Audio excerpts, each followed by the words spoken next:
Okay, so today we'll learn about the halachot of a Nidah in shul and preparing for and being there for davening or even at home.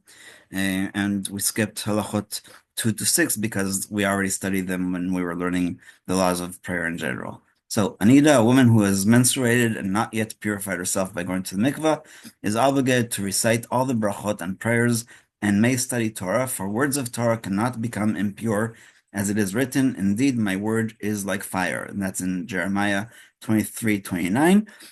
Just in general, even when the Torah discusses things that do become impure by a woman who's menstruating or a man who has other kinds of emissions that are irregular, it talks about sitting on something that's made out of leather. It talks about something that's made out of wood and metal.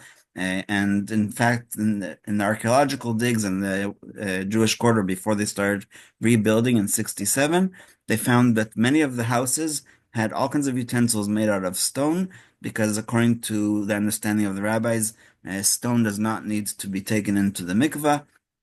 And so the Torah is not the only thing that is above these laws of purity and impurity. Generally speaking, if something was made out of leather, like a leather jacket or something like that, it would have to be immersed in the mikvah after being worn by somebody with this kind of impurity. But the words that are written on the Torah make it so holy that nothing can make it impure. So that's the general introduction that even if I am in the absolute state of impurity, I can't make the Torah impure. And so we're talking really about the Torah scroll. Just like fire cannot become impure, the words of Torah do not contract impurity. And that's in the Gemara in Brachos, page 22a. There are women who customarily act stringently at the time of menstruation by refraining from entering the synagogue and touching the Torah scroll. Although in principle there is no explicit prohibition, like we just said, because it cannot become impure. Against this, these women customarily separate themselves out of respect for the synagogue. By the way, even men aren't supposed to touch the actual scroll. That's why we have a box for the Sephardim and a mantle for the Ashkenazi Jews, and we never ever touch the actual scroll. So even if hypothetically we were speaking about this, it's not even relevant anymore. And so these women customarily separate themselves out of respect for the synagogue.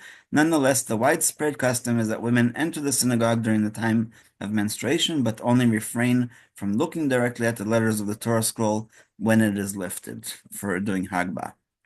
As an aside, we shall mention that there are various customs regarding women going to a cemetery. Some say that it is not proper for women to go to the cemetery at all. Some say that women who are nidot, meaning during their menstruation, and have not yet purified themselves in the mikvah, may not go to the cemetery, which would also limit all the single women.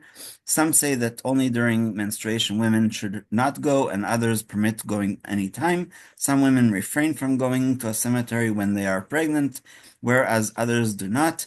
I never heard of this custom for regular women. The Gemara does talk about if a woman is a wife of a Kohen and she doesn't know if she has a boy or a girl. Actually, even nowadays, where we do know, we still are a little bit more stringent about that. A woman who is pregnant, who is carrying a Kohen in her womb, is not supposed to go to a cemetery because of the impurity that this Kohen might contract. And so every woman should practice according to her family's or her husband's family's custom. Even those who are customarily stringent may practice leniency in times of need. For example, permission to be lenient and to go to a cemetery is granted to one who will not, who will regret not going to her parents' graves on their yahrzeit, the anniversary of death. Also, one who is concerned that her absence will upset others, meaning like if there's a funeral of a relative, or a woman who is afraid that people might deduce from her absence that she is menstruating, and that is something that is supposed to be kept private and none of anybody else's business, may be lenient. If possible, though, she should make an effort not to get close to the graves. So, as far as I understand, these things are based on what's called mazikim, the spiritual beings that are negative, and so we are more careful about women because they're more susceptible. It's beyond my pay grade because we're talking here about spirituality. We don't see these things, but we definitely know, even with regular science today, that there's all kinds of things in the air like germs and viruses and bacteria. So we can imagine that these are things that are actual, even though we don't really experience them. But sometimes there, even I think there's a whole science of examining, like if a place is giving off a positive or negative aura, I think it's called, and so these things are real, and so even for men, it says that a man should not go at night to the cemetery. In Jerusalem, they overrode this because you're supposed to bury as soon as possible. But the idea is that for men, they can go. Actually, again, not suggested in the Talmud not to go alone ever to the cemetery, even as a man. But again, these are things that are in the spirit world, and so. I think that's why Rabbi Melamed connected it to this idea about the synagogue and the cemetery, both truly holy places. And so we'll stop here and open up for questions.